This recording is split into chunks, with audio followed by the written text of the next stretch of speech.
गांव के एकदम किनारे पर एक पुराना हवेली अकेला खड़ा था।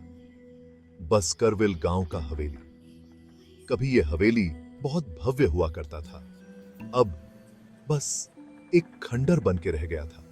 लोग अजीब आवाजों के किस्से सुनाते थे, ठंडी हवा के झोंकों के, और एक जवान औरत के बारे में जो हॉल में भटकती रहती है। कोई भी उसके पास जाने की हिम्मत नहीं करता था। गांव के ही एक जवान लड़के रवि को इन सब बातों पर हंसी आती थी। उसे भूतों पर यकीन नहीं था, उसे तो बस उसी चीज पर यकीन था जो वो देख सकता था। वो उस टूटे फूटे हवेली को देख सकता था, लेकिन उसे कोई भूत नहीं दिखाई देता था। एक रात, जब चांदनी रात में गांव का हर कोना रहस्यमयी लग रहा था, गांव वाले आग के पास बैठे थे। अपने दस्तूर के मुताबिक वो भूतों की कहानियां सुना रहे थे। हर कोई अपनी कहानी में खोया हुआ था। वे उस हवेली के बारे में बातें कर रहे थे जो गांव के किनारे पर थी, उसकी भूतिया कहानियों के बारे में। कहते हैं कि वहां अजीब घटनाएं होती हैं। रवि उनकी बातें सुन रहा था। उसकी आंखों में एक चमक थी, उसके चेहरे पर एक शरारती मुस्कान थी। वह हमेशा से ही साहसी था और चुनौतियों को पसंद करता था। अगर ये इतना ही भूतिया है तो कोई यहाँ रात क्यों नहीं बिताता? क्या कोई इतना बहादुर नहीं है तो कोई यहाँ रात क्यों नहीं बिताता? क्या ये सिर्फ कहानियां हैं या सच में कुछ है? सभी गांव वाले चुप हो गए। उनके चेहरों पर चिंता और डर साफ झलक रहा था। उसके शब्द हवा में गूंज रहे थे, एक चुनौती की तरह। हर कोई सोच में पड़ गया। चुनौती की तरह। आखिरकार शर्मा जी बोले। उनकी आवाज में एक अजीब सी गंभीरता थी। चसेती, जो कोई भी उस घर में रात बिताएगा, उसे जिंदगी भर के लिए श्राप मिलेगा। यह श्राप बहुत भयानक है। उसे जिंदगी भर के लिए श्राप मिलेगा। कहते हैं कि इस श्राप से कोई नहीं बच पाया। रवि हंस पड़ा। उसे इन बातों पर यकीन नहीं था। श्राप? क्या आप लोग सच में इन बातों पर विश्वास करते हैं? मैं ऐसी वैसी बातों से नहीं डरता। मैं साबित कर दूंगा कि ये सब सिर्फ कहानियां हैं। और इस तरह रवि ने चुनौती स्वीकार कर ली। गांव वाले हैरान थे। चुनौती स्वीकार कर ली गई। रवि ने ठान लिया कि वह इस रहस्य का पर्दाफाश करेगा। रवि उस भूतिया हवेली में रात बिताएगा। क्या वह सच में भूतों का सामना करेगा या यह सिर्फ एक मिथक है? जैसे ही सूरज क्षितिज के नीचे डूबा, रवि हवेली के पास पहुंचा। उसे अपनी रीढ़ की हड्डी में ठंड लग गई। उसने उस जंग लगे गेट को धक्का दिया। एकांत में उस आवाज की गूंज फैल गई।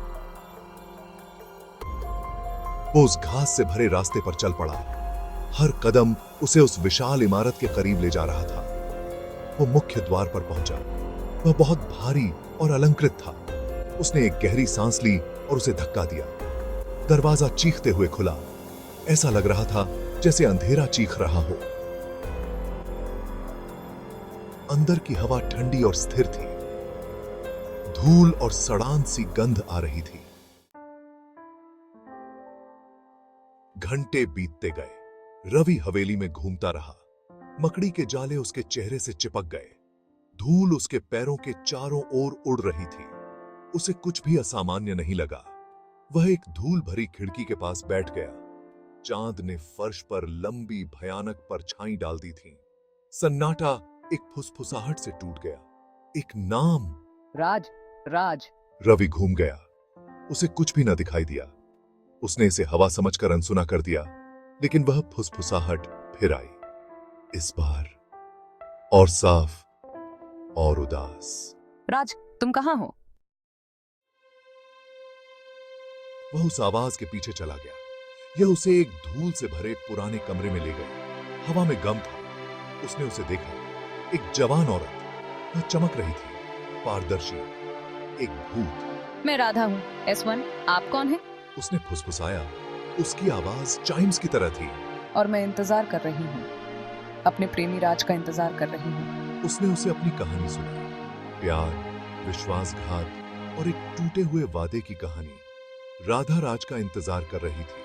वो कभी नहीं आई। वह इसी कमरे में दिल टूटकर मर गई। रवि उसकी कहानी सुनता रहा। उसका दिल उसके लिए दुखी था। उसे भूतों पर यकीन नहीं था, लेकिन वो यहां थी, असली, अपने गम में स्पष्ट।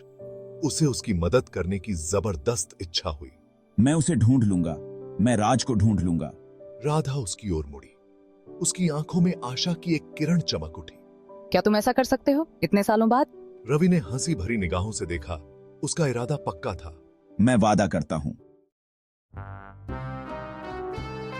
भाग 7, गांव का कुआं और एक खोया हुआ खत। यह कहानी हमें एक रहस्यमयी यात्रा पर ले जाती है। अगली सुबह रवि गांव के कुएं पर गया। सूरज की पहली किरणें कुएं के पानी पर पड़ रही थीं। यह सभी गपशप का केंद्र था। गांव के लोग यहां इकट्ठा होते थे, अपनी कहानियां और रहस्य साझा करते थे। उसने सबसे बुजुर्ग निवासियों से बात की। वे लोग गांव के इतिहास के जीवित दस्तावेज थे। उसे राज नाम के एक युवक के बारे में पता चला। राज की कहानी गांव में बहुत मशहूर थी। वह रवि के पैदा होने से पहले ही गांव छोड़कर चला गया था। उसकी यादें अब भी गांव के लोगों के दिलों में बसी थीं। झुर्रियों से भरे चेहरे वाली एक बूढ़ी औरत को कुछ याद आया।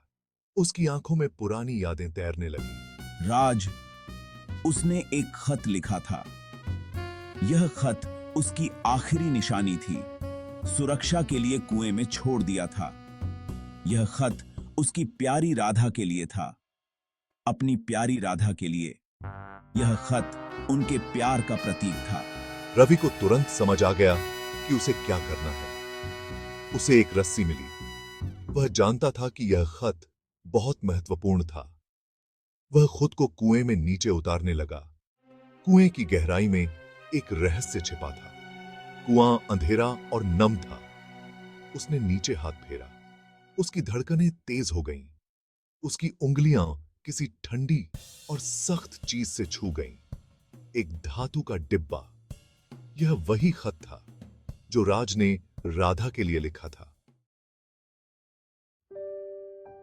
भाग 8, प्यार का मिलन, आत्मा की मुक्ति। उसने डिब्बे को बाहर निकाला। अंदर एक खत था।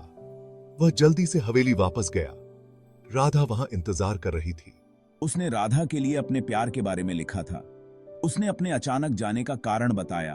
उसने लौटने का वादा किया था। जैसे ही रवि ने आखिरी शब्द पढ़े, एक तेज रोशनी से कमरा भर गया। राधा एक गर्म चमक में नहाई हुई थी। वह मुस्कुराई। उसके चेहरे से आंसू बह निकले। वो मुझसे प्यार करता था। वह मुझे कभी नहीं भूला। भाग 9, एक बदला हुआ इंसान, एक शांतिपूर्ण घर। रोशनी फीकी पड़ गई। राधा चली गई थी। हवेली में सन्नाटा था। हर कोने में एक अजीब सी खामोशी थी, जैसे समय थम गया हो। लेकिन अब यह ठंडा और दमनकारी नहीं लग रहा था। हवेली की दीवारें अब डरावनी नहीं थीं, बल्कि एक नई ऊर्जा से भरी हुई थीं। यह शांत लग रहा था, एक अजीब सी शांति जो पहले कभी महसूस नहीं हुई थी। रवि उस हवेली से एक बदले हुए इंसान के रूप में बाहर आया। उसके चेहरे पर एक नई चमक थी, जैसे उसने एक बड़ी जंग जीत ली हो। उसने अपने डर का सामना किया था। वह पहले से कहीं ज्यादा मजबूत और आत्मविश्वासी महसूस कर रहा था। उसने एक खोई हुई आत्मा को शांति पाने में मदद की थी। वह आत्मा अब मुक्त थी और रवि के दिल में एक नई शांति थी। वह गांव लौट आया। उसने सभी को राधा के बारे में बताया। उसकी कहानी ने सभी को हैरान कर दिया। राज के लिए उसके प्यार के बारे में, एक ऐसा प्यार जो समय और मृत्यु से परे था।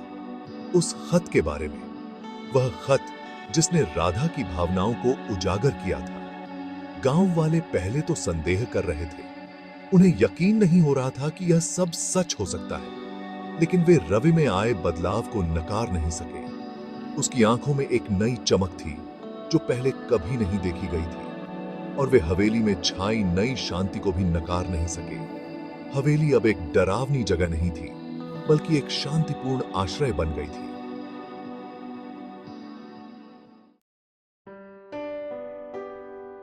भाग 10, कब्र से परे प्रेम। उस हवेली से अब डर नहीं लगता था।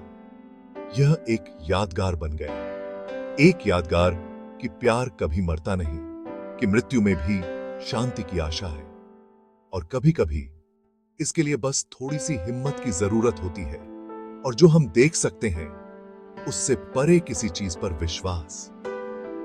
रवि राधा को कभी नहीं भूला, उसकी कहानी उसके साथ रही। इसने उसे प्यार की स्थायी शक्ति के बारे में सिखाया। वह उसकी याद को अपने दिल में संजोए रहा, और रात के सन्नाटे में उसे कभी कभी लगता था कि वह राधा की मधुर हल्की हंसी सुन सकता है। एक प्यार का प्रमाण जिसने मृत्यु को भी पार कर लिया था।